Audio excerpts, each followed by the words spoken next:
In my previous video, we took a look at the switches I'll be using to upgrade my home network. And in today's video, it's time to install them. So yep, if you haven't seen that video, I'd recommend watching it first because I show all the switches in more detail and explain why I went for them. But these are the switches I've gone for. And these are from the Cisco Business line, a mix from the 350 series and the 250 series. And unlike the sort of higher end Cisco Catalyst type switches, these don't have any sorts of issues around about enterprise support contracts, needing them and not being able to download firmware updates without a contract and all that sort of stuff. These basically work like any other kind of off-the-shelf switch. You can go on the manufacturer's website, download all the firmware updates completely free of charge. Yet they're actually still pretty powerful and fully managed with a CLI and everything like that. And in many ways, I've also gone completely overkill. So while this switch on the top is just a basic 16-port gigabit switch, and this one on the bottom is a 24-port gigabit switch with 10 gig uplinks, these two in the middle are a bit different. This one here has 12 10 gig base T ports, and this one here has 12 5 gig base T ports with PoE, 2 10 gig base T ports, and then 2 SFP plus uplinks. These other SFP plus uplinks are comboed with the 10 gig base T ports. So this allows me to have my network with a bunch of 10 gig devices, a bunch of multi-gig devices, multi-gig PoE devices. It should be quite cool and gives me a lot of scope to play about with things and try new things. So yep, what we now need to do is install these switches. Additionally, as part of this project, I'm also going to completely re-cable manage my comms cabinet. The current cable management is fine as much as it seems to upset people that I don't have it looking pristine quality. It works and it's completely maintainable. But what I've got currently is just 30cm patch cables going from each port on the patch panel into a single switch, and each port is basically patched one-to-one. With this new setup, it's going to be a bit different because I'll have two switches in the central comms cabinet. I'm going to have the multi-gig switch and the 24-port switch just to give me enough capacity of basic gigabit ports so I'm not wasting all the good sort of high-speed ports. So because we're going to have two different switches, it's not going to be as easy just to have one-to-one patching. And I'm probably not going to patch all the ports in. There's also two switches I need to get the patch cables between. So it's going to be a bit trickier with the current cables. So I want to do something a bit different. And I'm also going to try out something that I've not tried out before but I've seen a lot of people using. And that is slim patch cables. So these are something I've always been a little bit suspicious of over the years, just because, well, you're getting thinner cables, surely that's going to be worse. But I think back in 2018 or something, a standard finally came out that certified and recognised 28 gauge patch cables. So here's one of them here, and as you can see, it is significantly thinner than a standard patch cable. So that's 28 gauge patch cable. This is a standard, I presume, 24 gauge patch cable. Didn't check it, but I suspect it's going to be a 24 gauge Cat6 cable. And as you can see, it is significantly thinner. And also flexibility. If you look at that, that's got basically no flexibility in it. I mean, it bends, but it kind of holds its shape. This, on the other hand, is completely flexible. So yeah, I've been suspicious of these for a while just because they weren't really officially recognised by a standard. But now the TIA 568.2-D standards come out, it recognises 28 gauge patch leads. Now, there's a couple of caveats to that. It first of all doesn't recognise anything smaller than this. So when you look on the market, you can easily get 32 gauge patch leads that are even thinner. Those are not recognised by that standard. They'll probably work, but they're not officially supported, whereas these 28 gauge ones are. There's also a couple other things you need to kind of bear in mind based on the standard. They are certified for PoE up to 60 watts, but not 100 watt PoE. That's not an issue. I'm only going to be running probably 30 watt PoE and only over a couple of links. And they also say that if you're running PoE over these, to watch how many cables you bundle together, and they recommend grouping up to 12 cables into individual bundles. Now, it's not going to be an issue for me, even though I probably will have more than 12 cables. They're not going to be tightly bundled necessarily. And even if they are, even if I do end up bundling them up, I think I'm probably going to have 2 or 3 links running PoE, something like that. It's not really going to be an issue. But if you say you had a huge bundle of cables coming out of a switch, say feeding a bunch of access points or cameras, and all the cables are running PoE, if you're using 28 gauge cables, you're meant to kind of keep them into bundles of 12 and keep the bundles separate from each other. But other than that, it's not really an issue. There's also something called a derating factor that they're applying to these, where basically if you're using 28 gauge patch cables, you need to kind of, I've not quite figured the maths out around it, essentially you need to multiply a derating factor by the length of the patch cables you've got, and it kind of comes up with a figure of the equivalent length of like traditional patch cables. Essentially basically meaning that the maximum length you can run with these is a bit shorter than with standard patch cables. But realistically, you're only meant to run, I think based on the standards, you're only meant to have about 10 metres of patch cable, essentially, and then the rest of it should be fixed wiring. Basically with these, the figure I found roughly looking online, because I can't be bothered trying to figure out the calculation, if you had 10 meters of these patch cables, using the 28 gauge patch cables, your maximum length would be about 82.5 meters. On the other hand, if you had 10 meters of normal patch cables, you'd have a maximum length of about 100 meters. So you lose a little bit of length, but realistically, it's not going to be an issue here. I think my longest run's about 15 meters. I've got 1 meter patch cables on one end. I'm nowhere close to the maximum, so it'll be absolutely fine. So yeah, these are the patch cables I've gone for. Now, you may notice these are a bit long for just patching within a cabinet, but ultimately, it all came down to price. I bought these from a place called PatchSafe Solutions, not a sponsor or anything, but they were pretty good. And these 1 meter ones were just significantly cheaper than any other option. Normally I buy these sorts of cables from like fs.com, and first of all, they seem to be having stock issues, so they'd all come from a warehouse in Europe, so they would take like a couple of weeks to arrive, and I needed to get this done this week, so I couldn't really get it from them anyway. But from them, a half meter cable, which would be about the length I would kind of need, costs I think £3.60. And then for a 1 meter cable like this, they cost £3.84. So they're quite not terrible, but quite expensive. And it's one of those annoying things where you end up paying more to get a thin cable with less copper in it, which always seems a bit silly. However, when I found PatchSafe, they had these 1 meter cables, and these only cost about £1.50 each, so like less than half the price. But unfortunately, the minimum size they did was 1 meter. So it's a little bit annoying, but I wasn't going to pay more than twice as much to get shorter cables and have to wait longer for them. So they're going to be a bit long, but I've got a plan to cable manage them. Ideally, what I'm wanting to do is take my patch panel that's currently at the top of the rack, move it down and have it between the two switches, and patch up and down from the patch panel between the two switches.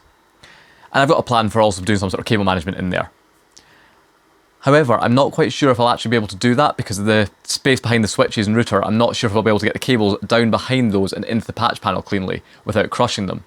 So in that case, if I have to leave the patch panel at the top of the rack and then patch from there down to the switches, actually the 1 meter cables might be quite good because it means I can cable manage them neatly around the side of the rack and keep them out of the way. Speaking of cable management, I've also picked up a cheap cable management finger bar thing.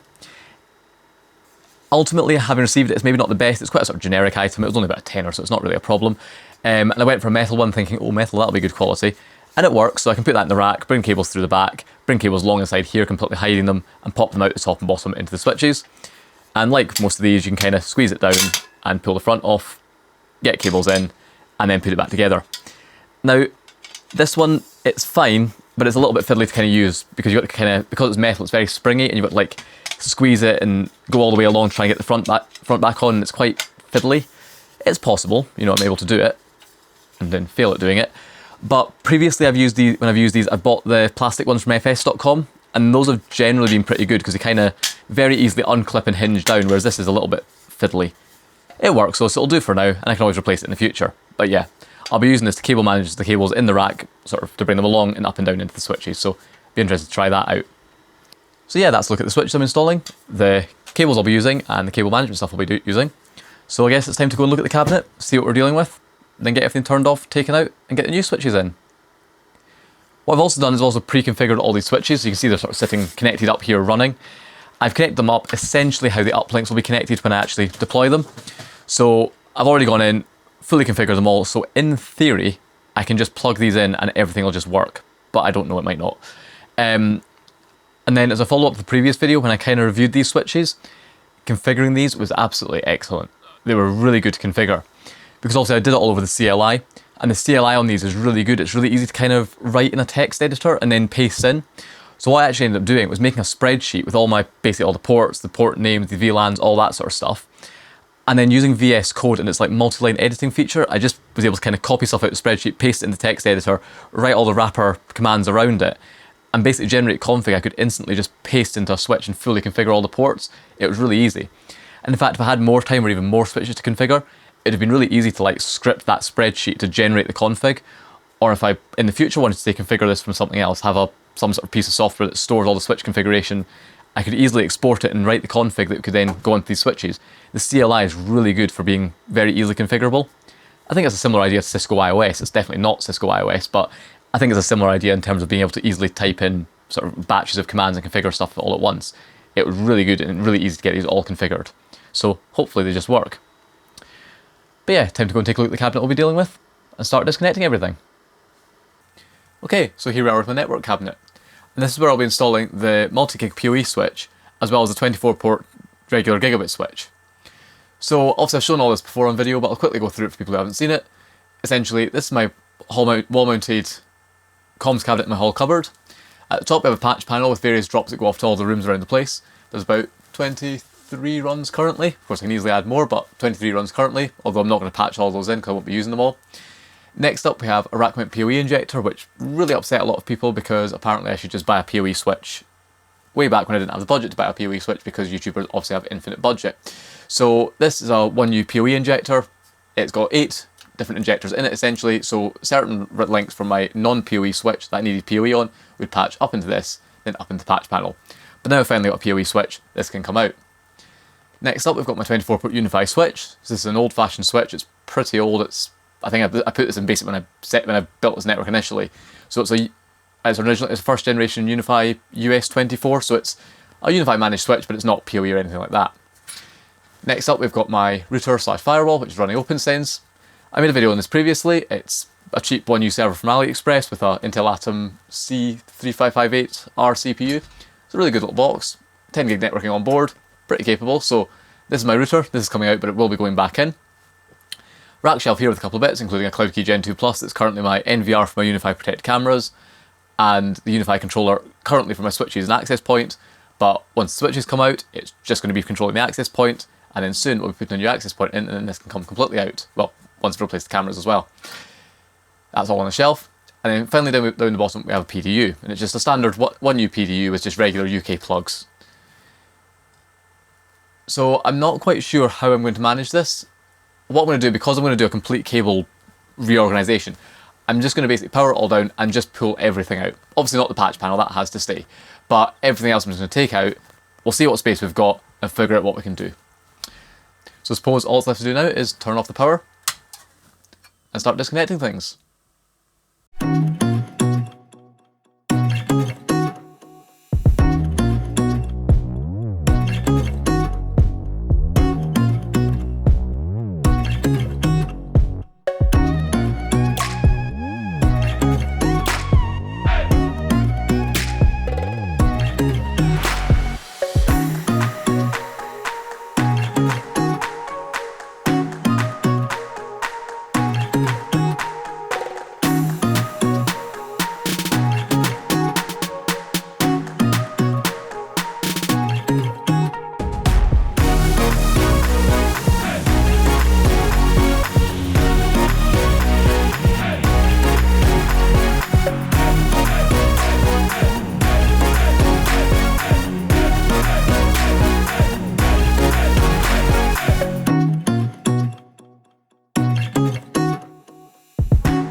Okay, so now I've stripped everything out apart from the patch panel and the PDU.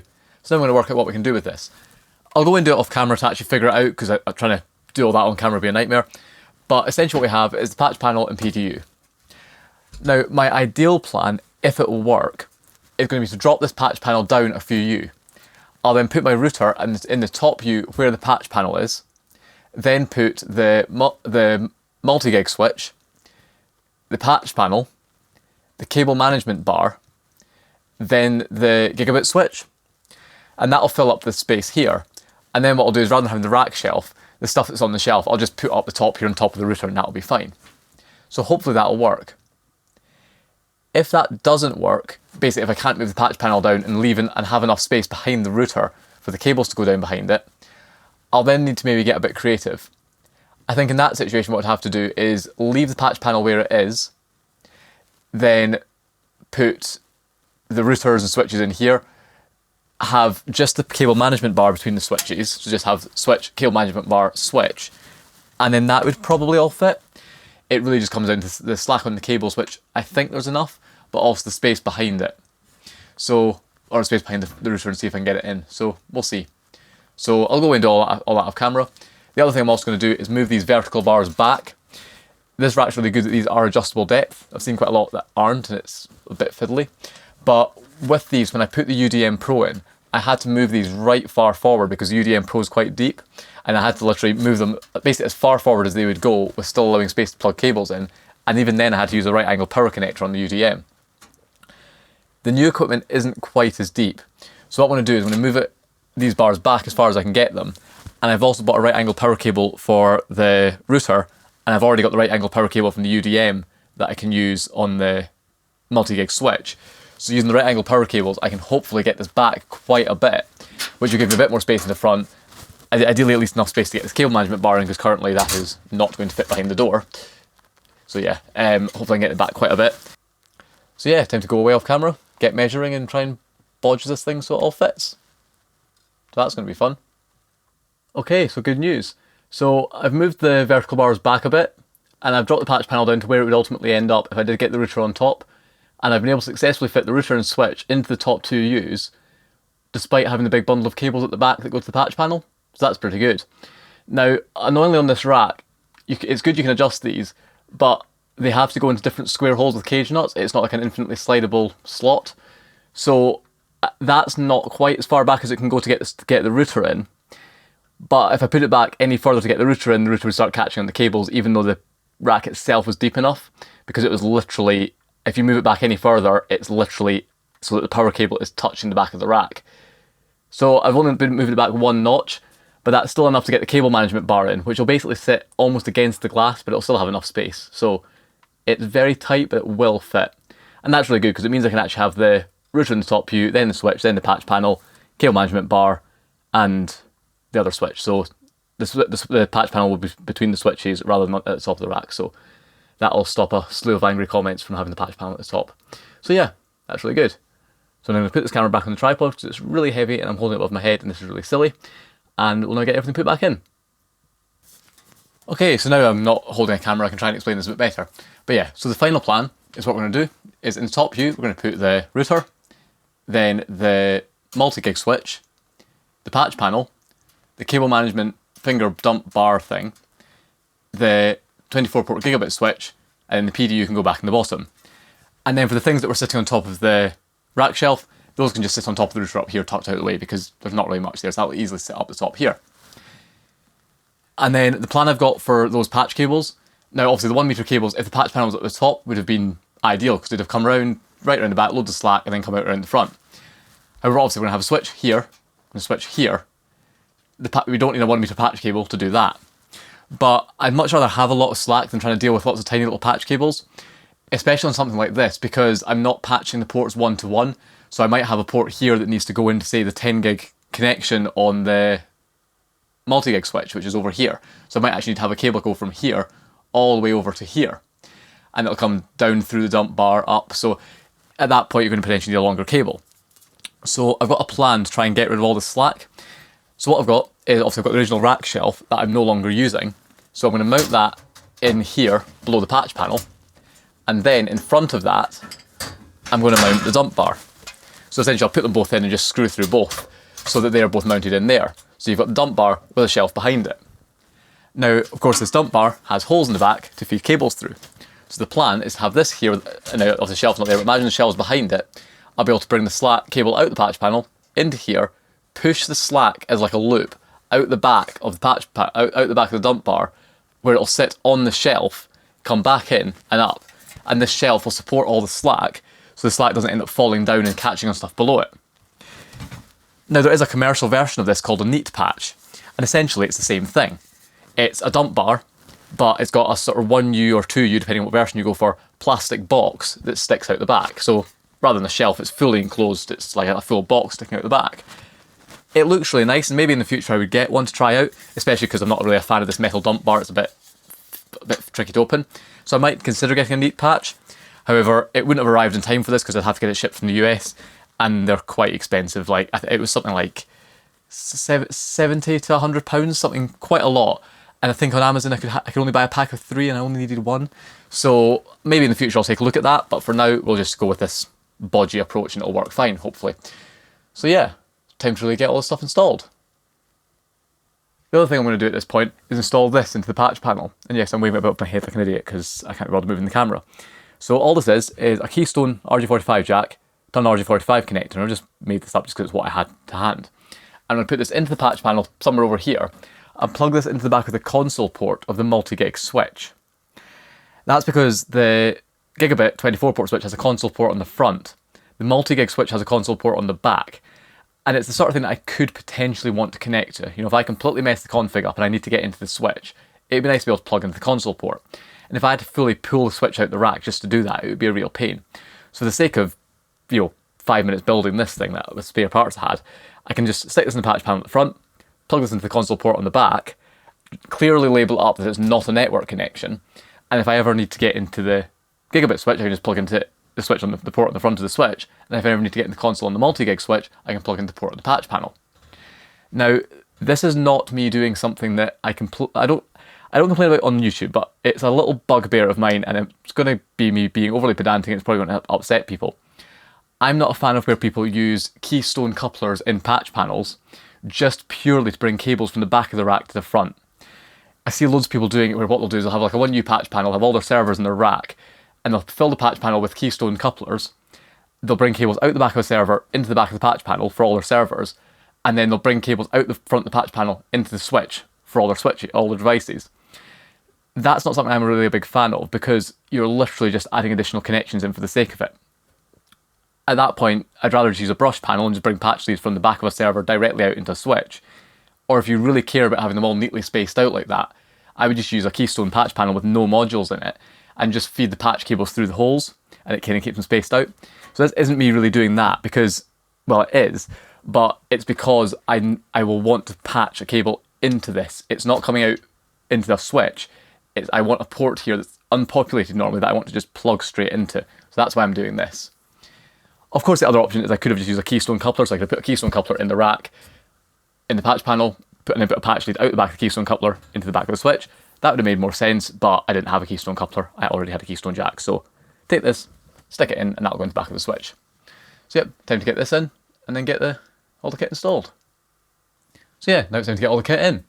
Now, as much as I'd love to do another time lapse of this, it would just be an absolute nightmare trying to do this, moving around all the cameras and lighting, and I just know I'm going to fall over something and drop a switch or something. It's not worth the risk.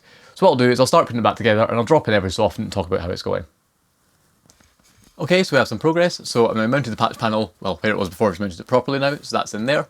I've also added in the serial console port, so that's now there, and then the cable's hanging up there, so that'll go into the switch, that'll go into the U above. Put the PDU back in, and then for the cable management, I've done what I've said. So I've put the finger cable dump thing in front here. Of course, the cover will go on it when I'm done. The cover is also easier to get on and off now it's in the rack, so it's not as bad as I thought it would be. And then you can just about see behind here, I've put the rack shelf, so that's in there. And then the plan for cable management will be that I can basically say plug a cable into the switch, or into the patch panel there. I can then tuck all the slack through there, like that. Bring it to wherever it needs to go, bring it out, say, there, or wherever else it would go back to the patch, well, it might go back to the patch panel, but come out wherever it needs to go. Goes in there, I can dump plenty of slack onto the shelf and into here, and then the front will go on, and it'll look completely neat. And looking out there, I can see it's sitting perfect on the shelf, so it's not sagging down or anything. That's going to work really well. And it just gives me loads of flexibility. I can easily trace cables, easily pull them out, put them back in. It'll be interesting to see how it goes when I've got all the cables in there, but I think that's going to work. And that means I don't need to worry about getting shorter cables, and I definitely saved a fortune with these ones. So yeah, now what I need to do is get the router in and the two switches in, and then we can start cabling it all up. So it's all taking shape now, so that's the switches in, and the router, and all the other kit in.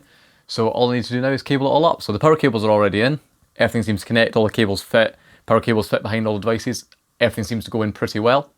So all I need to do now is get all the network cables in and see if my bodgy cable storage dump solution, whatever you want to call it, actually works.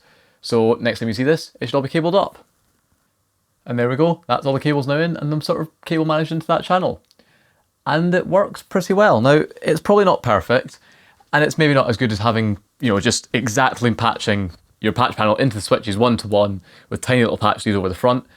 But for a system like this, where I kind of need to patch different ports of different switches, and there'll be Definitely have a couple of ports here that are just patched directly to other ports in the place, not going via a switch. This does work quite well. So I've put them all in. I've also gone in and tested by like removing a patch cable and putting it in again. And even for a patch cable that's completely buried, I can get it out. And in fact, having the longer cables actually almost helps, because even though there's a lot more slack in there to deal with, it means that it even if it gets tangled up, there's more movement in the cables to kind of pull them through. And those slim cables have been super helpful. I think if I'd been doing this with full size cables, it would have been a complete pain. And in particular with the Cisco ZBS 250 switch, because it has this annoying mounting where it sits further forward than the rack bars, trying to get it up into this finger duct means you've got a much narrower bend here than you do on the other switch.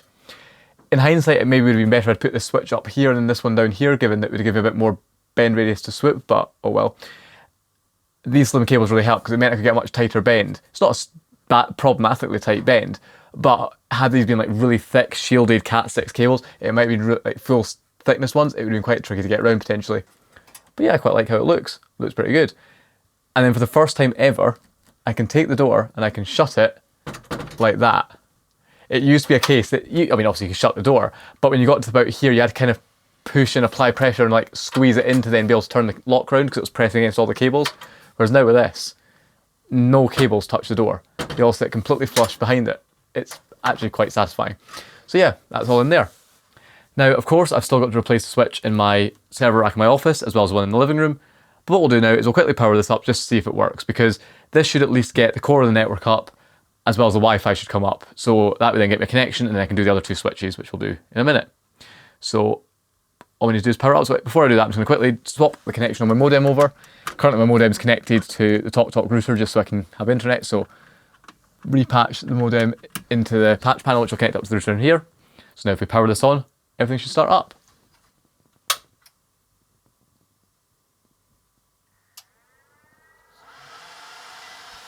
There we go, that's all the fans firing up. So now let's wait and see if this all boots up. Well, it should. And see if it all works. See if my first time attempt at configuring these switches completely blind has actually resulted in a working network, or if I'm going to have to go in and try and configure things. So that's everything fired up, and yep, it's all working. Now, of course, I've not replaced the switch in my office and the living room yet, so I've not been able to test those sorts of things, my servers and that sort of stuff. But at the very least, the Wi-Fi is booted back up. I can connect to the access point. Internet seems to be working, so at least the basics are up, so that's a good sign. And we're back again, after a bit more rearranging. So obviously I previously had the patch panel between the two switches with the cable management bar below that. And it did work, but I think I actually prefer this. So I put the patch panel back at the top, left the cable management bar in place, put the two switches either side of that, and then the cables come out this patch panel, run round the side in a nice big loop, which is all Velcro cable tied, then into the cable management bar where it goes along and distributes all the switches. And I think I actually prefer this. With the other setup, it was all just a bit crammed in, having to get cables managed around within a couple of you. With this, I can plug the cables into the patch panel, have loads of slack around the side that can all come around. It makes it really easy to trace cables because there's easy long lengths of cable I can pull out rather than trying to fiddle about within one U. The other reason I did it is that on this patch panel, the jacks are sort of opposite sides from each other on each side of the patch panel. So in the top row, the clips to release the cables are on the top, but on the bottom row, they're on the bottom. And the problem with this was that because it was when it was up against the cable management bar, I couldn't actually get in to release the clips in the bottom row of jacks. And you can't flip keystone jacks upside down, they're sort of asymmetrical. So the only way to solve it would have been to buy a pair of half-U patch panels and have two half-U patch panels together with one flipped upside down, or them both the same way up. I think they'd be upside down to kind of get the jacks all the right way around. But in the end, I put it back up the top, and I actually prefer this. It just gives a lot more space to bring all the slack around, lots more slack. It just actually works quite well, so I quite like it. I've also relabeled everything, so I've updated the labels on the ports on the router to match what they are now. I've labelled the console port up there, so that's now labelled to indicate that that's now a console port. And yeah, I'm very happy with it. The other thing I've done is relabel all the cables. So for a few cables that connect a device in the rack, for example the one going up the cloud key, I have just labelled with what it does. However, for cables that are just going between switches and the patch panel, I don't really like labelling those with what they're connected to, because the patch panel is very much a constantly changing thing. Cables are going to be constantly moved around, repatched, all that sort of stuff. And if they're labelled on either end with what they're connected to, be it the switch end labelled as to what patch panel port it connects to, or the patch panel end labelled as what switchboard it connects to, that can very easily change over time. And then you're either having to relabel things constantly, or your labeling gets out of date. So what I've done instead is I've just numbered all the cables on each end. So I printed off a bunch of labels, wrapped them around all the cables, so each cable has a number on each end, and that's matched between at each end. And of course that's unique across all the cables in the cabinet. So that actually makes it very easy to identify cables. I can see a cable, see what number it is, that says 22, look around the rack for another cable of the same colour that's got the same label, I can see 22 is up here, and I instantly know that that cable there is the same as that cable there. And that applies to all the cables. And it's actually quite quick. So it's the first time I've tried a system like this to label patch leads, and I like it. I think I'll use this going forward because it just makes it very easy to find the different ends of the same cable when it's all going through cable management, but without having to constantly update the labels. You know, these numbers bear no relation to switch port numbers, they bear no relation to patch panel port numbers, they're just random numbers on the cables, but the number on each end of the same cable will be the same. So yeah, that's what I've done there. And of course with this setup here, the patch panel's now at the top, so I don't have the router to put things on top of. So instead, all I've done is I've just put a little 1U rack shelf up the top here to mount the cloud key and stuff like that. I obviously had the shelf from before. I've replaced that with this one, purely because the shelf I had before had like an annoying little lip that stuck up from the front. It always bugged me with that shelf anyway, but with this here, it made it impossible to sort of fit certain devices up and over onto it because you've got this overhang. So replacing it with this shelf that doesn't have that overhang made it a lot easier. This new shelf is a lot shallower depth as well, so what it means is if I've got something big that I can't get over this sort of curvature, I can relatively easily take the side panel off the rack, feed the device in the side and load it onto the shelf from the back, so that works quite well. So yeah, that's sort of second rearrangement I've done of this, and yeah, I really like it. And as before, I can easily shut the door over all the cables without any problem. So yep, that's what I've done there. So all I have to do now is replace the switch in my office and the living room, so time to go and do the office one first. So here we are in my office, and this is what we're dealing with. I'm not going to go into too much detail on this, I'm just going to show before and after. I'll be doing a sort of interesting future project with this rack soon, so stand by for that and we'll go into it in more detail. But currently in this rack, all we have is another unified 24-port switch, exactly the same as the other one. My server, which I made a video on previously building that. A random rack shelf full of old hard drives that I really need to get rid of at some point. 2 MTU. My old server down there, which is currently doing nothing. I'm probably going to build that as like a backup server to hold like snapshotted time-based backups, like backups in time from my main server, and I'll have it just power on occasionally, take a backup and switch off. It's sitting there doing nothing. I'll eventually probably do something with it. Below that's a random 2U rack mount case. Literally, I think there's an old like motherboard in there, but not even a power supply. I just need to get rid of it at some point. And then down the bottom is my APC managed PDU. So that's a APC PDU, all the outlets are individually switched and it's network managed. So all I'm going to do is take the switch out and put the new one in. But rather than putting the new switch up the top here, I'm going to put it in the middle here. That's because I did some testing before I did this whole video, and I just put the switch in this rack and tested it out with seeing what the temperature was like. And I found that generally speaking the fan was pretty quiet with those replacement fans I put in. If you haven't seen that video, I mean the previous video I talked about replacing the fans and that with quieter ones. But if I found that if the switch does get a little bit hotter, the fan jumps up to the next level and then it can start to become a little bit more audible. So my plan is to put the switch in here where there's basically nothing that hot below it, rather than having it at the very top of the rack above the server that's kicking out heat. And obviously heat rises, so the top of the rack will be naturally hotter than the middle of it. So I'm going to put it down there and hopefully that'll be a little bit cooler, allowing the fans to run at a lower speed. It's also worth mentioning, not really that important, obviously this switch connects a bunch of devices in the rack. It also has cables going to other stuff. So it's got currently two cables going to a wall port behind this that links over to the main comms cabinet. I'm only going to use one because it's now 10 gig, it doesn't need the link aggregation. But then some of these devices connect inside the rack, but there's also other cables that leave the rack. So one of them goes up to a printer on top of the rack, one of them goes off to my desk where it connects to my laptop docking station. So those will also be moved over to the new switch. So yep, time to dismantle all this and get the new switch in. And here's the rack after I replaced the switch. So as I mentioned, I've taken the Unify switch out and I've reinstalled the new switch, but I've installed it much further down the rack where it'll be a bit cooler. Below that I've also put in a brush plate just in that empty space, just to allow me to neatly bring the cables in through around to the back of the rack and kind of just hide all the mess, so that's pretty neat. So connected to this we have my server and its IPMI port, the printer, the PDU, and then the uplink to the other switch in the hall cupboard. Long term I'll also have my laptop docking station connected to this. However, currently it's a gigabit docking station and I've been playing with a 2.5 gig USB NIC just as a sort of temporary measure. Because the switch doesn't support 2.5 gig, only 10 gig, 1 gig or 100 meg, I can't connect that NIC to this switch without it linking it just gigabit. So currently that NIC is linked into another wall port behind this cabinet. There's 2 jacks, so one of them links to this switch, one of them goes to the 2.5 gig NIC for my laptop. So that's where my laptop's connected currently, but long term we're planning on getting a 10 gig laptop NIC, at which point it'll connect directly into this switch here. And yeah, it all went fine. The only issue I had with this was my PDU down the bottom here. When I first connected it to this switch, it wouldn't link, and I had this sort of mad panic going, wait, does this switch link at 100 meg? Because some 10 gig switches don't link at 100 meg. I've had it before where I've installed a 10 gig switch and say connected like a server's management controller to it, and it doesn't link. Because some 10 gig switch chipsets, generally older ones, can only link at gigabit and 10 gig, not 100 meg. However, then looked and went, wait, the printer's connected fine and that's 100 meg. What's going on here? So I connected up to the PDU over a serial console and looked into the network settings, and it was set to automatically detect the network speed. But for some reason, it was automatically configuring itself for 100 meg half duplex. And that's what 10 gig switches don't support, or at least most, or any ones I'm aware of. They generally don't support half duplex Ethernet. So for some reason, the PDU is configuring itself for half duplex 100 meg, and then it just wouldn't link. No idea why I auto-configured that, because it does have an option for 100 meg full duplex, so I just went into network settings over the serial console, updated it to 100 meg full duplex, and it now works absolutely fine. So no idea why I would auto-configure to half duplex. Don't know if it's like a power saving attempt or something. I don't know. I mean, this is a very, very old PDU, so it's probably doing some very old-fashioned stuff. But with it manually set to 100 meg full duplex, it works fine. So yeah, if you've got one of these old APC PDUs and you find it's not linking on a 10 gig switch, just make sure you manually force the network configuration to use 100 meg full duplex, because mine seems to default to half duplex for some reason. But yeah, that's that new switch in there. And the noise isn't really an issue. It's much more audible than the previous switch, but with those replacement fans, I don't really notice the noise, so it's not too bad at all. So yeah, that's it in there. And I can't wait to get a 10 gig laptop dock and take full advantage of this.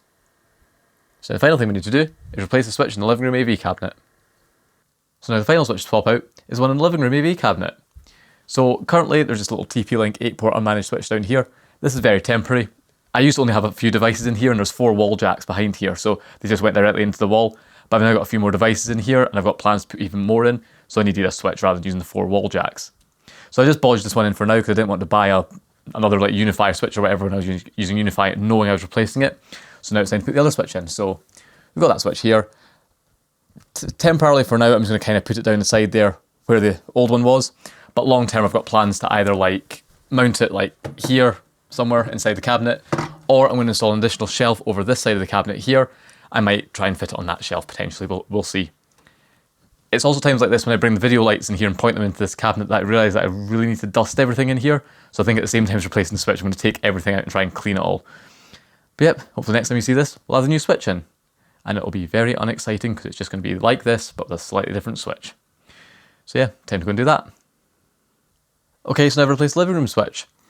I originally planned on mounting it above the sub or putting it down inside the sub, and it did fit there, but in the end I've ended up doing this. So what I did was I got one of these vertical 2U rack mount brackets. These things are really good. They're generally designed to mount on a wall like that, and sort of vertically mount a sort of switch or some rack mount equipment against a wall, rather than having to turn the ears round. But what I've done here is I've just mounted it into the top of the cabinet, and then mounted the switch in it. So that works pretty neatly. And it also gives a 1U space above it that in the future I can add a rack shelf into to mount more equipment in the rack. So it works pretty neatly there. I can easily shut the door, loads of clearance for cables, and yeah, that switch sits in there. So that's all working now in this cabinet. So there you go. That was a look at upgrading my home network switches, and also in the process, upgrading all the cable management. And I'm very happy with it. These new switches have been working really well. I'm actually filming this a good few days after installing them, so they've been working really well for a good while. Really like them, really easy to configure, and definitely a lot more flexible than I had with Unify without being really that much harder to manage. These new patch leads are also really nice. I've never really tried these slim patch cables before, but I'm definitely going to use them more going forward. They have just worked so well, they've fitted really nicely. So yeah, really happy with it.